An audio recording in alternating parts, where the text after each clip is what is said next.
ये अलग से चैप्टर नहीं है मॉड्यूल में, ये थर्ड चैप्टर में है साथ में, है ना। हम इकट्ठा पूरा एक बार में ख़त्म करेंगे, उसके बाद थर्ड में नहीं करेंगे फिर, ठीक है। वेक्टर्स देखिए, फिजिकल क्वांटिटी जो होती हैं उनको आप दो तरीके से डिवाइड कर सकते हो।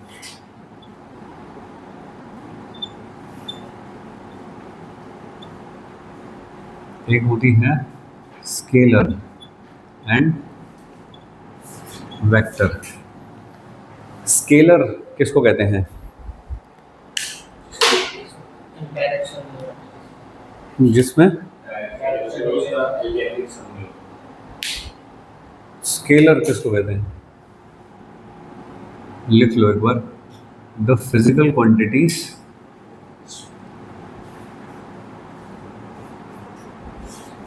which can be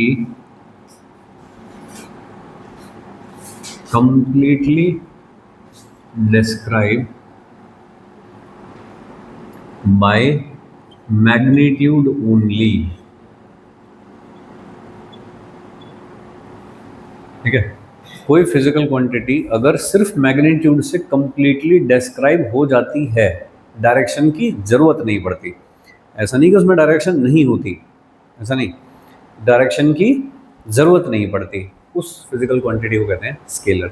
जिसको एक्सप्रेस करने के लिए सिर्फ मैग्नीट्यूड की ज़रूरत पड़ती है, no need to have direction, ठीक है जी, उनको कहते हैं स्केलर। जैसे कि मास, अब मास में बस ये बताना चाहिए कि कितने किलोग्राम का मास है, उसमें ये थोड़ी बताना चाहिए मुझको कि किस डायरेक्शन में मास है, ऐसा थोड़ी कुछ होता है। तो इसलिए इसमें ज़रूरत नहीं है मास डायरेक्शन की, सिर्फ मैग्नीट्यूड से कम्प्लीटली डिफाइन हो जाती है। तो मास ऐसे, डिस्टेंस, टाइम, ठीक है। अब टाइम में ही तो बताना है, इतने घंटे, इतने मिनट, इतने सेकंड, ये वो, एक दिन, 2 दिन, एक साल, कुछ बताना है। डायरेक्शन थोड़ी बतानी है, सही। पीछे वाला टाइम बताना है, तो जैसे इंग्लिश में उसको क्या कहते हैं, पीछे वाले कल को क्या कहते हैं? यस्टरडे। और आने वाले को टुमारो। तो एक्चुअली आप टाइम बता रहे हो ना इसमें कि यस्टरडे, टुमारो, तो आप बता रहे हो कि ये पीछे वाला टाइम है तो यस्टरडे बोल रहा हूँ, और आगे वाला है तो टुमारो कह रहा हूँ, ठीक है। लेकिन इसमें डायरेक्शन बताने की आवश्यकता है क्या, कि पीछे की तरफ है ये, इसे -i लिख दो, आगे की तरफ है ये, ऐसा तो नहीं कर सकता ना। तो इसलिए उसमें टाइम की आवश्यकता नहीं है, ठीक है। और बताओ, स्पीड, ठीक है, वर्क डन, प्रेशर, करंट, ठीक है। हाँ होती तो है, तूने तो बोला करंट इसलिए मैंने लिखा, नहीं तो मैं ना लिखूं। एनर्जी, एनर्जी किसी भी प्रकार की हो, वो काइनेटिक हो, पोटेंशियल हो, हीट एनर्जी हो, है ना, इलेक्ट्रोस्टैटिक पोटेंशियल एनर्जी, इलास्टिक हो, कैसी भी एनर्जी हो, सारी एनर्जी आ गई इसके अंदर। एनर्जी इज क्या, स्केलर, ठीक है। पावर, स्केलर, ठीक है जी। ये कुछ कुछ क्वांटिटीज हैं जो कि हैं स्केलर, जिनमें ज़रूरत नहीं है मुझको डायरेक्शन की। जैसे जैसे आगे आते रहेंगे और लिख लेंगे, इतनी हम कुछ कुछ सुनी है तो इसलिए उतनी मैंने लिख दी। यहाँ तक समझ गए? इसमें कुछ डाउट है, कुछ कहना चाह रहा था, बता। करंट में तो डायरेक्शन होती है, और मैग्नीट्यूड तो होता ही है कि इतने एम्पियर उतने एम्पियर, कुछ तो बताते हो। चलिए, तो वेक्टर की डायरेक्शन डेफिनेशन लिखो क्या होती है। जैसे स्केलर की डेफिनेशन हमने लिखी है ये, कि physical quantity which can be completely described by the magnitude only, no need of direction, तो उनको कहते हैं, ठीक है। साथ में यहाँ पे लिख दूँ, नो नीड ऑफ डायरेक्शन, ज़रूरत नहीं है डायरेक्शन की,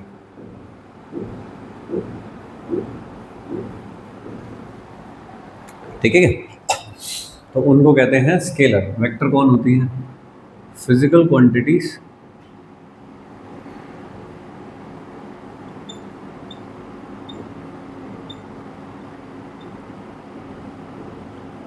which can be completely described by magnitude and direction, जिनको स्पेसिफाई करने के लिए मैग्नीट्यूड भी चाहिए, डायरेक्शन भी चाहिए, ठीक है। एंड साथ में एक और चीज़ होती है, and follows the laws of vector addition are called vectors, ठीक है, fine. Physical quantities which need both magnitude and direction to specify completely. और तीसरी कंडीशन भी आ गई है कि वो लॉज ऑफ वेक्टर एडिशन को भी फॉलो करती हों, तब उन्हें वेक्टर कहा जाएगा, सही। एग्जाम्पल जैसे कि डिस्प्लेसमेंट, वेलोसिटी, एक्सिलरेशन, फोर्स और टॉर्क, इम्पल्स, मोमेंटम, ठीक है। और बताइए, अभी मैकेनिक्स में जितना पढ़ोगे तब तक तो इतनी फिजिकल क्वांटिटी आएंगी, बाकी आगे इलेक्ट्रिक फील्ड, मैग्नेटिक फील्ड, किसी भी टाइप का फोर्स हो, चाहे वो tension, normal reaction, electrostatic force, कैसा भी फोर्स हो, वो सब वेक्टर है, ठीक है। टॉर्क का फॉर्मूला पता है तुमको? आर क्रॉस एफ, ठीक है। और वर्क डन का पता है क्या होगा? Dot F dot S. तो यहाँ भी क्या कर रहे हो, force into displacement, force into displacement, जबकि यहाँ पे क्या कर रहे हो, फोर्स इनटू डिस्प्लेसमेंट टाइप का ही कर रहे हो यहाँ भी। तो दोनों का जो डायमेंशनल फॉर्मूला है वो तो सेम ही है, लेकिन एक वेक्टर है और एक स्केलर है। यहाँ पे क्या करते हो, डॉट प्रोडक्ट, यहाँ पे करते हो क्रॉस प्रोडक्ट, ठीक बात है। तो यहाँ पे डायरेक्शन की आवश्यकता पड़ती है इसमें, उसमें नहीं होती। अब करंट को देखिए, एक करंट आया, मान लीजिए फोर्स है, मान लो पहले ऐसे करके एक ब्लॉक था एम मास का, ऐसे एक फोर्स लगा 5 न्यूटन का, मान लो ऐसे एक फोर्स लगा 5 न्यूटन का, मान लो किधर जाएगा? तो ये किधर की तरफ जाएगा ये? हाँ, तो क्या ये इधर जाना चाहिए, इधर जाना चाहिए, ऐसे जाना चाहिए, इधर की तरफ ऐसे जाएगा। अगर मैं इसमें से एक फोर्स हटा लूँ ये वाला, तो किधर जाएगा? ऐसे जाना चाहिए तब तो। इसका मतलब कितने फोर्स लगे हैं, किस डायरेक्शन में लगे हैं, इस बात से फ़र्क पड़ता है। अगर मैं ये 5 न्यूटन यहाँ से हटा के इधर ही लगा दूँ 5 न्यूटन, किधर जाएगा तब? यहाँ जाएगा। इसका मतलब ब्लॉक का जो मोमेंट है वो फोर्स की डायरेक्शन पे डिपेंडेंट है। करंट में देखना जरा, एक करंट यहाँ से आ रहा था 2 एम्पियर, यहाँ से आ रहा था 2 एम्पियर, इस लाइन में कितना जाएगा? 4 एम्पियर। अगर 2 एम्पियर इधर से आ रहा हो, ऊपर से आ रहा हो 2 एम्पियर, तब इस लाइन में कितना जाएगा? 4 एम्पियर। अगर 2 इधर से आ रहा हो, 2 इधर से आ रहा हो, दोनों मिलके इस लाइन में चले जाएं ऐसे, 2 2, तब कितना जाएगा? क्या इस बात पर डिपेंड कर रहा है कि इस वाले 2 की डायरेक्शन क्या है? यहाँ से ऐसे हो गई डायरेक्शन, ऐसे हो गई, इधर से हो गई, हमेशा कितना जा रहा है आउटपुट में? इसका मतलब इसे एंगल से कोई फ़र्क नहीं पड़ता कि ये एंगल कितना है इन दोनों के बीच का, ये कितना है, कितना है, फाइन। इसका मतलब ये लॉज ऑफ वेक्टर एडिशन को फॉलो नहीं करता। डायरेक्शन है, मैग्नीट्यूड है, लेकिन लॉज ऑफ वेक्टर एडिशन को फॉलो नहीं करता, इसलिए करंट एक स्केलर क्वांटिटी है। यहाँ देखो, अगर मैं फोर्स यहाँ से लगाऊँ ये तो ब्लॉक इधर जाएगा, इसका मतलब डायरेक्शन का फर्क पड़ता है। दोनों इधर से लगाए तो ब्लॉक इधर जाएगा, तो ये मान रहा है ना डायरेक्शन को, सेंस कर रहा है डायरेक्शन को किधर लगा। तो इसका मतलब यहाँ पे डायरेक्शन मैटर करती है, इसका मतलब लॉज ऑफ वेक्टर एडिशन को फॉलो करता है। यहाँ डायरेक्शन मैटर ही नहीं कर रही, समझे? तो इसलिए इसमें मैग्नीट्यूड भी है, डायरेक्शन भी है, लेकिन ये स्केलर है, ठीक है। ऐसा चलो नोट करोगे? करो।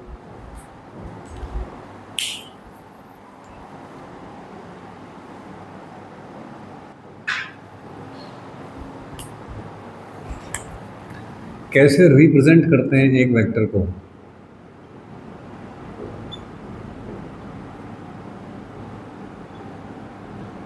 वेक्टर अगर रिप्रेजेंट करना तो इसमें डायरेक्शन दिखानी पड़ेगी और मैग्नीट्यूड दिखाना पड़ेगा। जैसे कि हमको बताया जाए कि मान लीजिए फोर्स ऑफ 10 न्यूटन ऐसा, तो ये तो मैंने क्या बताया, मैग्नीट्यूड, कुछ करके डायरेक्शन बतानी पड़ेगी। कैसे बता सकते हैं direction? Force of 10 Newton along plus x axis, ऐसा बता दूं सपोज, या मैं कोई चीज़ बताऊं कि velocity 10 metre per second at 30 degree from plus x axis, ऐसा कुछ लिखा हुआ है कहीं पे, ठीक है। ओके, तो कैसे बनाऊंगा ये वाली चीज़ को, फोर्स है कैसे, तो एक्स वाई एक्सिस दे रखी है तो भाई पहले एक्सिस ही बनाओ, तो ये एक्स वाई एक्सिस है, तो फोर्स किधर की तरफ है 10 न्यूटन का, प्लस एक्स एक्सिस की तरफ, तो यहाँ दिखा दिया सपोज मैंने ऐसा, और इस पर लिख दिया 10 न्यूटन। तो एक एरो बनाया मैंने, और उस एरो में डायरेक्शन दिखाई किधर की तरफ, जिधर की तरफ ये डायरेक्टेड बताया गया मुझको, अलॉन्ग एक्स एक्सिस बताया गया, वो दिखा दी मैंने, ठीक है जी। अब ये बनना रहने के लिए एक्स और वाई एक्सिस तो होनी चाहिए, तुम बस हवा में यहाँ पे ऐसे बना दो ये, तो भाई किसी को क्या पता कि उधर कौन सी एक्सिस है, सही। एक्स वाई एक्सिस क्या हमेशा ऐसी हो सकती है, क्या ऐसे नहीं हो सकती कि इसको वाई इसको एक्स लिख दूँ, ऐसी भी हो सकती है, तो भाई अपने को पता नहीं, तो पहले अपने को बनानी पड़ेगी क्या है ना। सबसे जो कॉमन एक्सेस बनाना है वो कौन है, वो ये वाली एक्सेस है, ऐसे करके बनाते हैं सबसे कॉमन एक्सेस, ऐसे करके बनाए, लेकिन ये ठीक नहीं है, लेकिन अब इसमें एक्स और वाई एक्सेस क्या पता चल रही है, राइट। ओके, तो डायरेक्शन कैसे दी जाती है, पहले से कोई नोन चीज़ होती है उसके साथ डायरेक्शन दी जाती है, दूसरे वाले को कैसे ट्रेस करोगे, वेलोसिटी को ट्रेस करना है तो पहले वही एक्सेस बनाओगे, एक्स एक्सिस वाई एक्सिस, फिर तुम्हें वेलोसिटी बनानी है कितना मैग्नीट्यूड 10 मीटर पर सेकंड, कितने एंगल पे 30 degree from the positive x axis, तो ये रही पॉजिटिव एक्स एक्सिस, उससे 30 डिग्री के एंगल पे वेलोसिटी v कितनी है 10 मीटर पर सेकंड, कितना एंगल पे है 30 डिग्री पे, तो 30 डिग्री पे कहाँ से है, तो पता तो होना चाहिए एक्स कहाँ है, सही बात है। तो पहले से कोई नोन चीज़ होगी उसके साथ मैं डायरेक्शन दूंगा, सही है। अब मुझको कोई कहने लगे, तुम बताने लगो कि यहाँ से शिव चौक कितनी दूर है, तो तुम बताओगे कि 2 किलोमीटर है, ठीक है, किस डायरेक्शन में, तुम बताना पड़ेगा ना तुमको किधर की तरफ है, तो डायरेक्शन तो बतानी पड़ेगी। अब 2 किलोमीटर में इधर हाईवे की तरफ चला जाऊँ तो मैं पहुँच जाऊँगा क्या, नहीं, तो डायरेक्शन इंपॉर्टेंट है, और वो डायरेक्शन मुझे पता होनी चाहिए तब तो, कि तुम मुझे बताओगे कि इस वाली रोड पे चले जाना, कि भोपा रोड पे चले जाना, सीधे जा करके, और फिर वहाँ वो चौक आएगा उससे ऐसे टर्न लेना, ये लेना, ऐसे बताना, वो मुझे तो पता होनी चाहिए। अगर वो मुझे पता ही नहीं है तो मैं कैसे जाऊँगा, तुमने तो बता दिया मुझे लेकिन मुझे पता ही नहीं है, तो इसलिए डायरेक्शन कहाँ से किसके रेस्पेक्ट में बता रहे हो, वो चीज़ पहले से नोन होनी चाहिए, पता होना चाहिए मुझको क्या है। रिप्रेजेंट कैसे करते हैं, एरो से दिखाते हैं कैसे, एरो में होती हैं दो चीज़ें, एक तो उसका मैग्नीट्यूड है, लेंथ कितनी है वो तो उसके मैग्नीट्यूड को दिखाता है, और एक ये है इसकी टेल जहाँ से शुरू है, और ये उसका हेड, इस तरह से करके कोई वेक्टर दिखाया जाएगा, ठीक है। कोई और वेक्टर देखें सपोज कि मान लीजिए इसमें कोई चीज़ है ऐसी, एक्सेलरेशन ले लो, फोर्स ही ले लो चलो, force of 20 Newton along north, ऐसा दिखा। अब नॉर्थ सबको पता है, ईस्ट वेस्ट नॉर्थ साउथ किधर है, तो भाई ऐसी चीज़ बता रहे हो जो सबको पता है, तो अपनी ड्रॉ कर दो कहीं पे भी ऐसे, ऐसे करके ड्रॉ कर लिया। तो अब ये जो वेक्टर ड्रॉ करोगे 20 न्यूटन किधर ड्रॉ करोगे, नॉर्थ की तरफ ड्रॉ कर दोगे, यानी कि ऐसे ड्रॉ कर दो 20 न्यूटन, सही है, टुवर्ड्स नॉर्थ देख रहा है, तो ये हो गया वेक्टर। क्या मैं यहीं कर सकता हूँ इसे, इधर नहीं कर सकता, ये कर सकता, इधर यहाँ कर दूँ, तो अगर तुम्हें ये पता है तब भी नॉर्थ की तरफ ही रहा ना, ठीक है।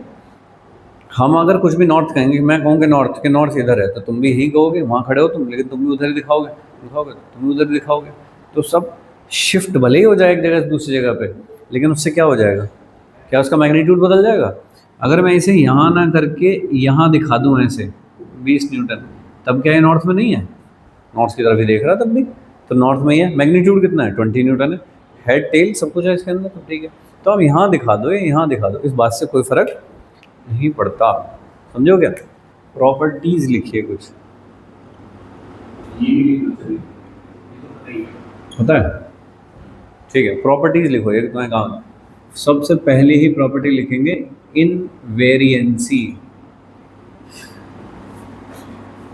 इनवेरिएंसी, इनवेरिएंसी का मतलब होता है कि कोई चेंज नहीं होना, कब, जब मैं किसी वेक्टर को उसी के पैरेलल शिफ्ट करके कहीं और रख देता हूँ तो उसमें कोई चेंज नहीं होता। जैसे मैंने यहाँ से उठा के यहाँ रख दिया, यहाँ से उठा के यहाँ रख दूँ, कोई फर्क नहीं पड़ रहा, ठीक है ना। तो if A vector shifted in space parallel to itself without changing its magnitude.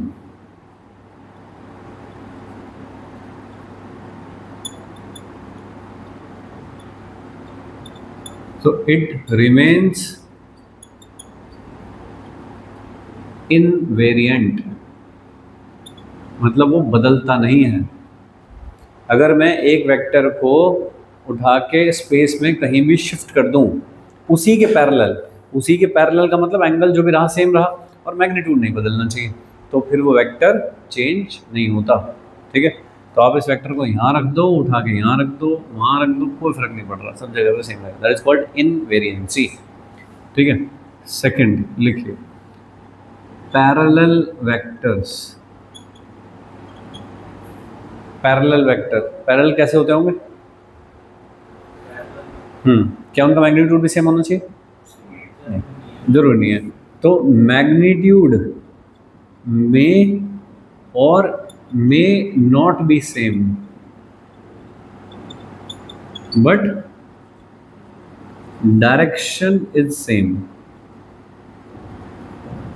दोनों एक ही डायरेक्शन में देख रहे हैं। ठीक है, दोनों के बीच का एंगल कितना होगा? बढ़िया। तो एंगल बिटवीन टू पैरेलल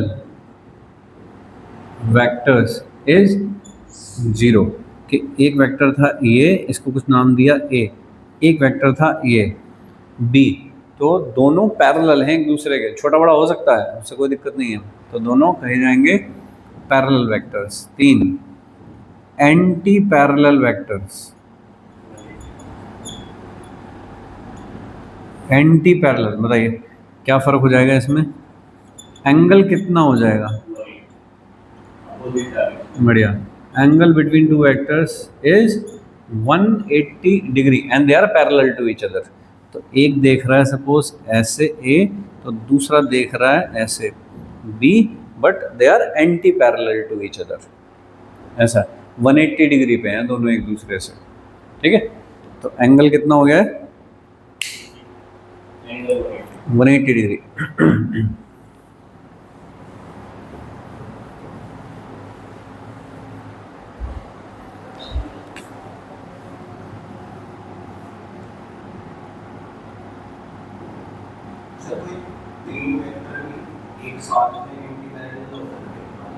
नहीं, एंटी पैरेलल 2 में बता पाओगे ना, 3 में कैसे बताऊंगा? 3 तो एक ही हो गया, एक ही हो गया, एक ही हो गया। अगर तीनों पैरेलल हो गए ऐसे, एक इधर हो गया, तो मैं कहूँगा ये ए बी सी, कि ए और बी तो पैरेलल हैं लेकिन सी के एंटी पैरेलल हैं, तो किन्हीं 2 में ही बता पाऊंगा ये तुम्हें। ठीक है जी, ये इंपॉर्टेंट काम है। Negative of A vector. हाँ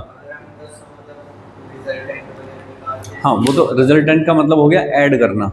अभी तो हम थोड़ा इनिशियली देख रहे हैं, अगला जो टॉपिक आ गया दैट विल बी एडिशन, कि ऐड कैसे करते हैं दो वेक्टर को। Fine. Negative of A vector, कि एक वेक्टर है ए, तो मुझको चाहिए माइनस ए। माइनस ए कैसे बनेगा? वो डायरेक्शन चेंज कर दो, कि if A vector is rotated bye 180 degree, 180 degree घुमा दिया अगर मैंने उसको, कि पहले ऐसे देख रहा था, ए वेक्टर था, अब मैंने इसे इधर घुमा दिया, ऐसे ऐसा कर दिया ए वेक्टर, तो ये हो गया माइनस ए। ठीक है, ओके। रिप्रेजेंटेशन में ऐसा भी लिखते हैं, ये एफ उसके ऊपर क्या लगाते हैं, ये तो पता होगा ना, कि एफ के ऊपर एक एरो लगा दो। ठीक है, तो एफ ऐसा लिखा, फोर्स उसके ऊपर एक एरो लगा दिया, तो बन गया वेक्टर। ठीक है, अब जल्दीबाजी में हम बस इतना कर देते हैं, तब भी वेक्टर ही माना जाए कि हाँ वेक्टर है। जैसे ही वेक्टर उसके ऊपर ऐसे एक छोटी सी लाइन बना दी तो ये बन गया। ओके, रिवर्स समझ गए क्या होता है? कि किसी चीज़ की वेलोसिटी इधर की तरफ थी, मान लीजिए कि वेलोसिटी थी ऐसे v1 नॉर्थ की तरफ, ठीक है, और फिर तुमने ऐसे कर दी उसकी वेलोसिटी चेंज करके, कि कार ऐसे करके जा रही थी और फिर रिवर्स में जाने लगी ऐसे, तो बताइए अब वेलोसिटी क्या लिखूंगा? -v1। ठीक है, ये वाली चीज़ काफ़ी जगह पे आएगी क्वेश्चंस में, कि जब आप रिवर्स करना पड़ेगा आपको वेक्टर को।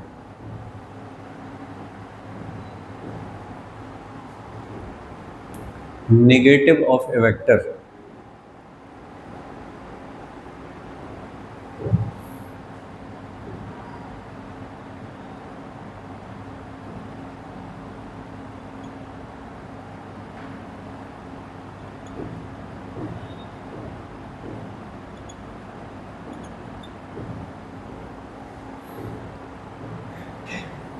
Multiplication of A vector with scalar, तो वेक्टर ही होगा। कोई एग्जांपल बताओ ऐसा।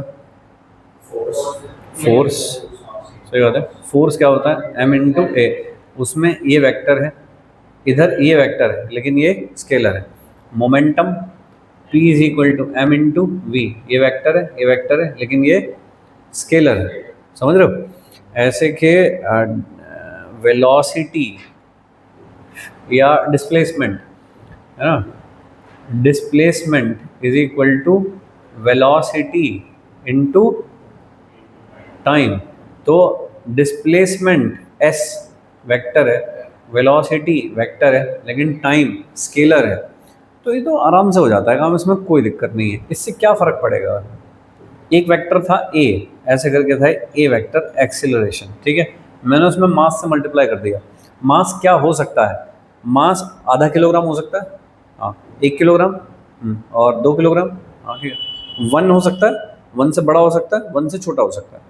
ये जो वैल्यू थी मान लीजिए 10 थी, एक्सेलरेशन वाज 10, अगर मैंने इसमें 1 किलोग्राम मास से मल्टीप्लाई करा तो फोर्स क्या आएगा, लेंथ में बराबर ही आएगा क्या फोर्स, सही है। अगर 1 से ज़्यादा था ये, तो अब जो आएगा क्या वो लेंथ में इससे उतने ही टाइम्स बड़ा आएगा जितना, जैसे बल 2 था मास तो ये था 10, तो ये कितना हो गया 20, लेकिन अगर ये मास हाफ था तो क्या लेंथ में इससे छोटा आएगा ये। तो बस मैग्नीट्यूड पे फर्क पड़ता है इस बात से कि आप क्या चीज़ से मल्टीप्लाई कर रहे हो। तो अगर मैग्नीट्यूड इक्वल टू 1 है तो मैग्नीट्यूड ऑफ द नया वाला वेक्टर जो है वो सेम रहेगा। अगर ये 1 से बड़ा है तो फिर इसका मैग्नीट्यूड बढ़ेगा, 1 से छोटा है तो घटेगा। बाकी मल्टीप्लिकेशन होने में कोई दिक्कत नहीं है, एक स्केलर की वेक्टर से मल्टीप्लाई हो जाती है, हमने खूब करी है ऐसी चीज़ें, ठीक है क्या। तो स्केलर वेक्टर का मल्टीप्लिकेशन हो सकता है। ओके, अब बताइए फोर्स की डायरेक्शन किस डायरेक्शन में होगी, जो एक्सेलरेशन की डायरेक्शन है वही फोर्स की डायरेक्शन। मोमेंटम किस डायरेक्शन में होगा, जिधर वेलोसिटी उधर ही होगा, ठीक है। डिस्प्लेसमेंट कहाँ होगा, जहाँ वेलोसिटी वहीं डिस्प्लेसमेंट होगा, ठीक है। इस टी से डायरेक्शन का कोई लेन देन नहीं है, ये बस स्केलिंग कर रहा है, स्केलिंग कहते हैं उसको, किसी मैग्नीट्यूड का घटना या बढ़ना, इसको कहते हैं स्केलिंग। कि मैग्नीट्यूड इंक्रीज हो जाए, डिक्रीज हो जाए या फिर सेम रहे, इस वाली चीज़ को कहते हैं स्केलिंग, ठीक है।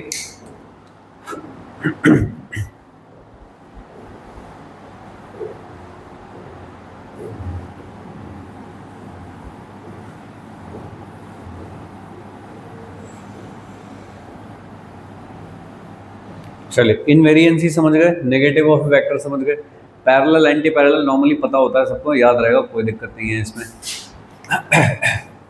नेक्स्ट देखिए, सिक्स्थ यूनिट वेक्टर।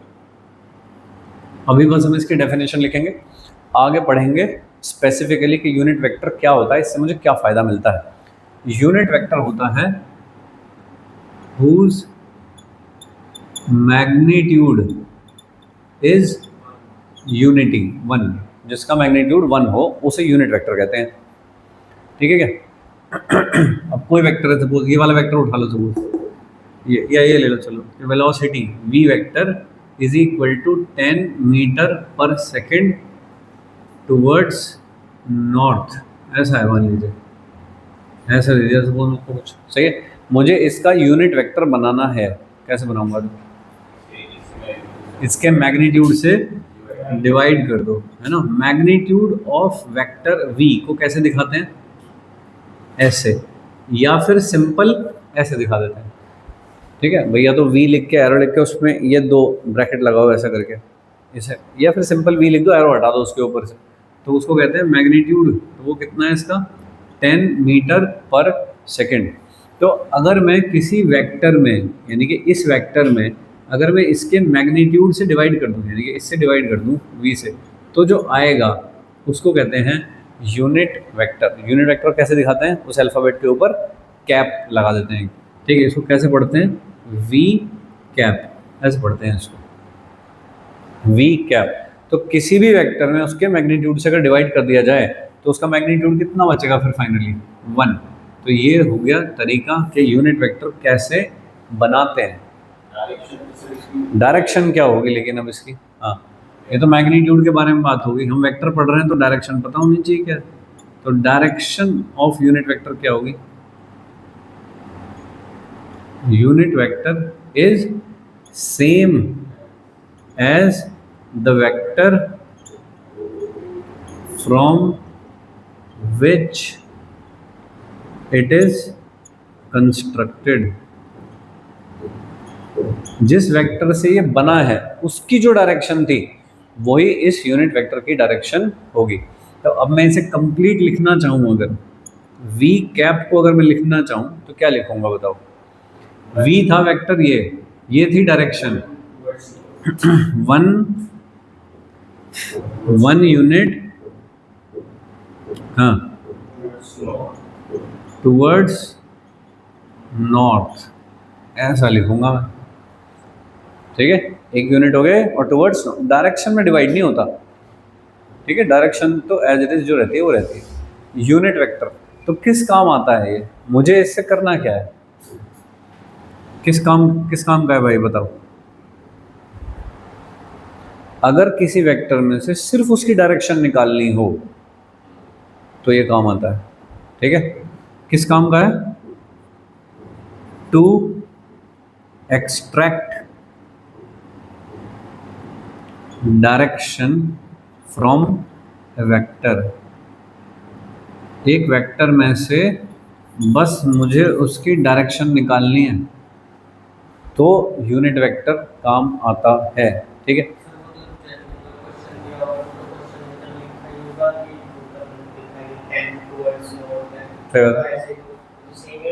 बिल्कुल बिल्कुल सेम यही बात है। यहाँ से टुवर्ड्स नॉर्थ चाहिए मुझे। ठीक है, मुझे कोई सपोज ये कह रहा है कि एक ये वेलोसिटी दे रखी है, मुझको कोई कह रहा है कि एक नया वेलोसिटी वेक्टर बना दो जिसका मैग्नीट्यूड 50 हो। कैसे बनाऊंगा? तो इसके पैरेलल हो और 50 हो मैग्नीट्यूड, इसके पैरेलल हो मतलब इसमें से क्या चाहिए? डायरेक्शन, और 50 क्या है? उसका मैग्नीट्यूड। तो मैं इसका क्या बनाऊंगा? पहले 1 यूनिट कर लूँगा, डायरेक्शन इसमें आ गई है। अब मैं 50 से मल्टीप्लाई करूँ, 50 से मल्टीप्लाई करना कौन सी प्रॉपर्टी हो गई? मल्टीप्लाई करना 50 से।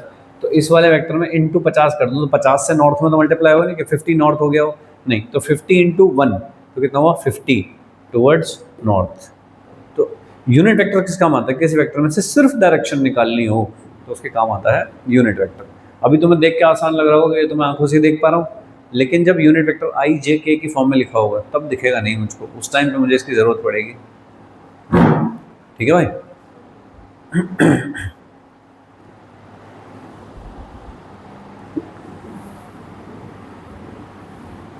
ठीक है, तो अभी के लिए याद रखेंगे कि यूनिट वेक्टर क्या क्या होता है? जिसका मैग्नीट्यूड 1 हो। ठीक है जी। डायरेक्शन क्या होती है? जिस वेक्टर से वो बना है उसकी जो डायरेक्शन होती है वो इसकी डायरेक्शन होती है। यूनिट वेक्टर किसी से तो बना होगा, उसकी जो डायरेक्शन है वो इसकी डायरेक्शन है। और किस काम आता है? किसी वेक्टर में से सिर्फ डायरेक्शन चूज करने के काम आता है। मैग्नीट्यूड हटा के, मैग्नीट्यूड को 1 कर दिया, 1 की किसी भी चीज़ में मल्टीप्लाई करोगे 1 ही आएगी वो, तो इसलिए मैग्नीट्यूड को 1 करके सिर्फ डायरेक्शन उठा रहा हूँ इसमें से, इस काम आता है यूनिट वेक्टर। ठीक है। 7 नेक्स्ट देखिए, नल वेक्टर। नल वेक्टर, नल मतलब खाली, जीरो। ठीक है, तो ये कौन होता है? Whose magnitude is zero. और डायरेक्शन क्या होती है? Direction is defined. Direction is पता नहीं डायरेक्शन कहाँ है, तो बनाया क्यों है? क्यों बनाया वेक्टर? देखिए, एक वेक्टर है ये वाला ए, एक वेक्टर है ये, they are opposite to each other, दोनों की लेंथ भी सेम है। मुझे कोई कहे कि इन दोनों को जोड़ दो, क्या आएगा बताओ? ए में माइनस ए को ऐड करना है तो क्या आएगा? जीरो। अब दो वेक्टर को जब ऐड करते हो तो वेक्टर आनी चाहिए क्या वो चीज़, इसी तरह से जब सब्ट्रैक्ट करोगे तब भी क्या आनी चाहिए, वेक्टर आनी चाहिए। तो ये 0 वेक्टर है इसका मतलब, कैसे बताऊँ ये बात से। तो इसलिए बना एक नया वेक्टर कि नल वेक्टर, कि 0 भी वेक्टर होती है। तो कहने के लिए कह दिया ऐसा कि हाँ भाई वेक्टर 0 चाहिए मुझे, क्योंकि जब दो वेक्टर का सम करूँ तो वेक्टर आना चाहिए, दो वेक्टर का सब्ट्रैक्शन करूँ तो वेक्टर आना चाहिए। तो इसलिए 0 होनी चाहिए, लेकिन वो नॉर्मल 0 नहीं होनी चाहिए, वो वेक्टर 0 होनी चाहिए। तो उसे कहा गया नल वेक्टर के, इसकी डायरेक्शन की जरूरत नहीं है मुझको, क्योंकि नेट इफेक्ट तो 0 होता है दोनों का मिला करके। ठीक है, तो ये हो गया नल वेक्टर।